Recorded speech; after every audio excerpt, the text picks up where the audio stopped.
ప్రధానమంత్రి నరేంద్ర మోదీ సూచనల మేరకు ఏపీ ప్రభుత్వం పొదుపు చర్యలపై దృష్టి సారించింది. అమరావతిలో జరిగిన కేబినెట్ సమావేశంలో మంత్రులకు దిశానిర్దేశం చేశారు ముఖ్యమంత్రి చంద్రబాబు. విమాన ప్రయాణాలు తగ్గించుకోవడంతో పాటు వారానికి ఒకరోజు నో వెహికల్ డే దిశగా ప్రభుత్వం నిర్ణయం తీసుకుంది. అంతకుముందు సీఎం, డిప్యూటీ సీఎంలు కూడా తమ కాన్వాయ్ను తగ్గించుకున్నారు.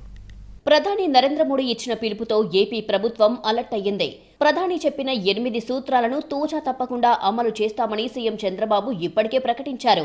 దేశంపై యుద్ధ ప్రభావం, ఆర్థిక పరిస్థితుల్ని దృష్టిలో పెట్టుకుని కేబినెట్ సమావేశంలో పొదుపు చర్యలపై సుదీర్ఘ చర్చ జరిగింది. కేబినెట్ సమావేశానికంటే ముందే CM Chandrababu, deputy CM Pawan కళ్యాణ్లు తమ కాన్వాయ్లలో వాహనాలు తగ్గించుకున్నారు. మంత్రులు కూడా ఇదే తరహాలో చర్యలు తీసుకోవాలన్నారు చంద్రబాబు. నా దేశం నా బాధ్యత పేరుతో పొదుపుపై ప్రచార కార్యక్రమాలు నిర్వహించాలని ఆంధ్రప్రదేశ్ మంత్రివర్గం నిర్ణయం తీసుకుంది. కొన్నాళ్ల పాటు మంత్రుల విదేశీ పర్యటనలు రద్దు చేశారు. వారానికి ఒకరోజు నో వెహికల్ డేగా పాటించనున్నారు. మంత్రులు public transport, EV vehicles, cycle లాంటివి వినియోగించాలని నిర్ణయం తీసుకున్నారు. జిల్లాల పర్యటనలోనూ కాస్ట్ కటింగ్ పాటించాలని, మెజారిటీ మీటింగ్స్ వర్చువల్ గా నిర్వహించాలని సీఎం సూచించారు. ప్రజెంట్స్ అవసరం లేని ఉద్యోగులకు వర్క్ ఫ్రం హోం ఇచ్చే విధంగా చర్చ జరిగింది. ప్రభుత్వ కార్యాలయాల్లో ఏసీల టెంపరేచర్ను 24 నుంచి 27 డిగ్రీల మధ్య మెయింటైన్ చేయాలని నిర్ణయం తీసుకున్నారు. ప్రభుత్వ కార్యక్రమాల నిర్వహణలో ఖర్చులు తగ్గించాలని సూచించారు సీఎం.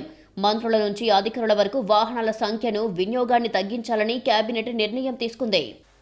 నా దేశం నా బాధ్యత అనే భావంతో కొన్ని చర్యలు తీసుకుంటే దేశానికి మేలు జరుగుతుందనే విషయం మీద ముఖ్యమంత్రి గారు, అదేవిధంగా కేబినెట్ సహచరులందరితో కూడా చర్చించి మార్గ నిర్దేశం కూడా చేయటం జరిగిందని చెప్పేసి నేను మనవి చేస్తాను.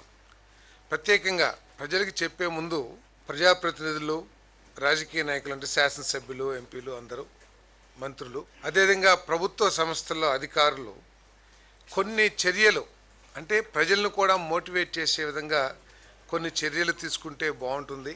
అదేవిధంగా ప్రజలను కూడా మోటివేట్ చేసి వాళ్ళు కూడా కొన్ని పొదుపు చర్యలు తీసుకుంటే బాగుంటుందని చెప్పేసి మన ముఖ్యమంత్రి గారు కొన్ని డైరెక్షన్స్ కూడా ఇవ్వడం జరిగిందని చెప్పేసి మనం చేస్తాను. నేను ప్రభుత్వ ఉద్యోగుల వర్క్ ఫ్రం హోం పై అధ్యయనం చేయనున్నారు. ఎవరికి వర్క్ ఫ్రం హోం అవసరం, ఎవరు ఖచ్చితంగా ఆఫీసులకు రావాలి అనే డేటా రెడీ చేయనున్నారు అధికారులు. ఆ తర్వాత ప్రభుత్వం నిర్ణయం తీసుకోనుంది. అయితే ప్రజలెవరూ ఆందోళన చెందాల్సిన అవసరం లేదని ప్రభుత్వం స్పష్టం చేస్తోంది. ఇవన్నీ కేవలం ముందు జాగ్రత్త చర్యలుగా భావించాలని ప్రజలకు విజ్ఞప్తి చేస్తోంది.